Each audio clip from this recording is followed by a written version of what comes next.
Hey everyone, this is Cassidy Gard with MaximoTV, and I am at Griffith Park. There are coyotes everywhere. It is very creepy, I have to say, but we're at the Bat Caves. It's very creepy, but you know why? It's for the screening of The Red Road with SundanceTV. I got to interview the cast, and it was amazing. I think the coolest thing about this is that you get to work with your beautiful wife, Lisa. That's right, yeah. It's an honor and a dream come true to work with her, and I directed a movie this year where we were together, and Sundance liked it, I feel like, and we got to play the polar opposite of that this year on the show, and so it's good. So you guys against each other or on the same team? Well, I think my guy's kind of he's a complicated man, so she works for the tribe and works for the law, and I'm a little bit against the law, so. And do you have Native American background in your own life? You know what? My grandmother is kind of, she has a little bit of Pawnee. I wouldn't say I have enough. Be proud?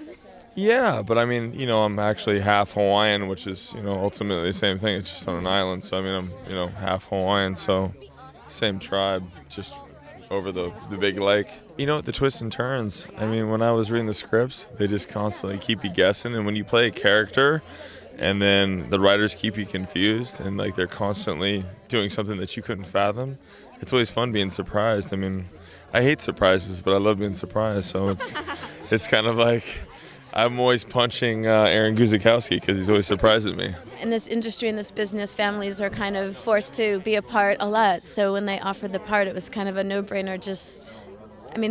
The writing's great and the scripts were good, and then for us to all get to just be together and get paid to stay together, it's awesome. And I know that you guys have children, so could you just make it a big family Yeah, event we did. on set? Yeah, well, not on set, but just the whole family went down, and it's nice.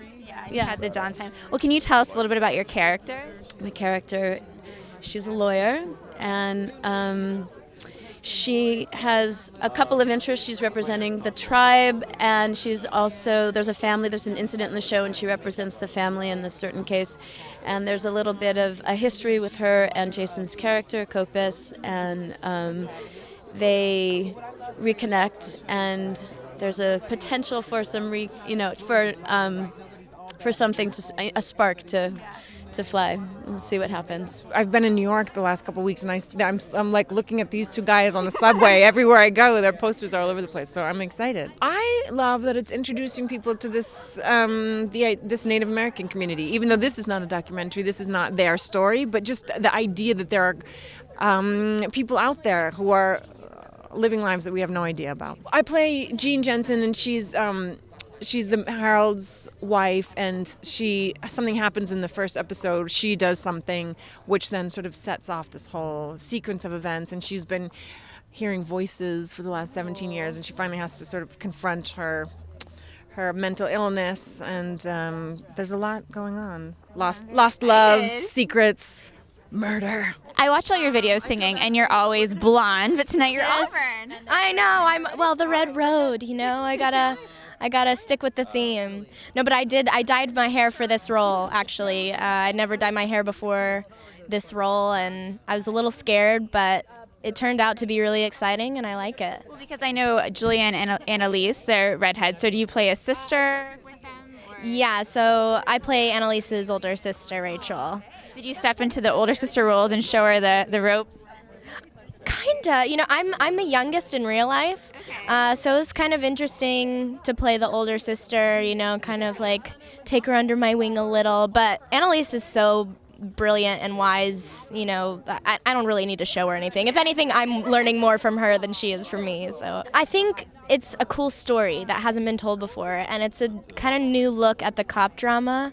One of my favorite things about this show is that the characters are really three-dimensional, and you get to see the dark and light sides to everyone, which is so real to real life, like no one is ever just good or just bad, like it's never that black and white, It's a fantastic new series, starring some amazing cast members that I'm sure you've been speaking to some of my fellow cast members, and I think it's a very fresh and different kind of thriller for television. Are you usually a big fan of thrillers? I am, actually. I love a good thriller. So are you a bad bad person in this movie, or a really good, or in this film, or really? No, it's not a movie or film. I keep thinking Sundance. I think film, but that's what they say. It's going to be like a film in the form. It feels like a of film. I mean, first of all, the way Jimmy Gray directed the first episode is very cinematic, and so it feels like a movie. It feels like a movie that's spread out over 6 episodes. Okay. So let's call it a film. So it's exactly. So are you on a good side or bad side with your character? Well, Who do I root what's for? so great is that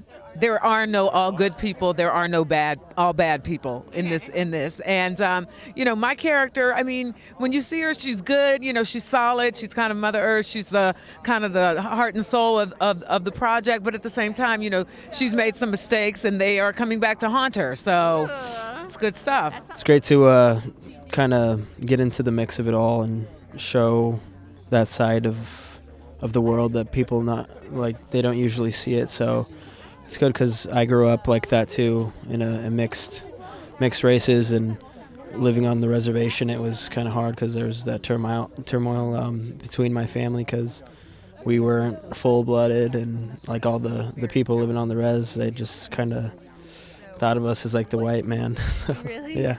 Just the fact that it's such an original, cool series, and just the writing is so good. And when I got the first few episodes, I just couldn't stop reading them, and I was so excited about what it was about, and I really like it, and I'm so excited for it to come out. What is it about you and your writing that makes you such an expertise for these thrillers on the edge of our seats? Yeah, I don't know. I just try to write to, sometimes I write to things that I personally am afraid of, things like, whatever it might be, and just try to write to those fears, things that I myself would want to see on screen that I'd find scary or exciting. Those are the things, it's very selfish. So those are the things I try to write.